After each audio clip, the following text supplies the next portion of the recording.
I imagine many of you kind of like conceptually already understand this, even if you haven't put a name to necessarily this algorithm. But it's useful for you to just kind of put a name to it, write it once, make sure you understand it. The act of searching is kind of similar to sorting in the fact that you are comparing numbers one to each other. But in this particular case, we're not trying to get all the numbers in one particular order. We're actually just trying to find one particular element in the array. If you're running a search on an array that's not sorted, the only kind of search you can really do is linear, right? Which is you just write a for loop or a while loop and say, like, is this it? Is this it? Is this it? And you just kind of go, a for loop that just checks every single element in the array. However, if you have an array that's already sorted, you can use binary search. And I imagine if you're old enough to remember phone books, which may not be everyone that's watching this video, the way that you search in a phone book, if you're looking for, I don't know, Holt in the phone book, you open it to the middle, you're going to land on like M or N, and then you're going to split the difference and go halfway between M and N, right? And then you're just going to keep going half and half and half until eventually you land on the H's, then the HO's, and the HOL's, right? And then eventually you'll find Holt, right? So this algorithm of splitting the array in half and then half and then half and then half until eventually you land on the exact correct element is called a binary search, right? So, like, imagine we have this array here. Again, binary search if it works only if it is sorted, right? And we're looking for 12. So what you do, you just start in the middle, right? So the middle is 19.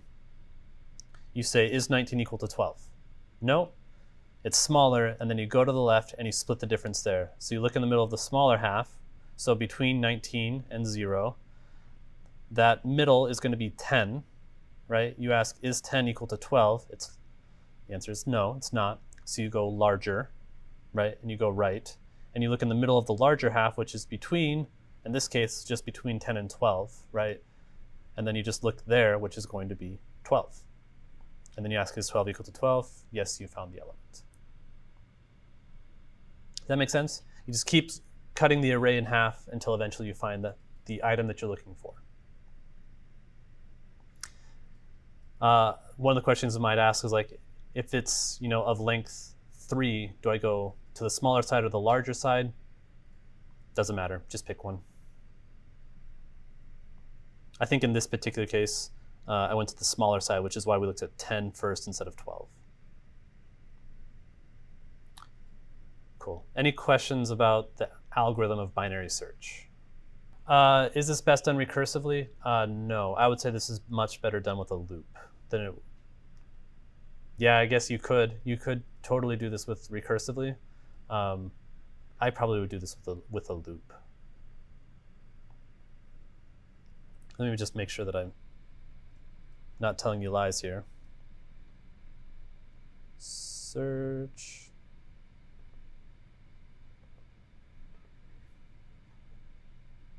Yep. Either way, though. I mean, honestly, binary search, even on extremely large arrays, is really effective. So you probably would be fine to do it in recursive ways as well.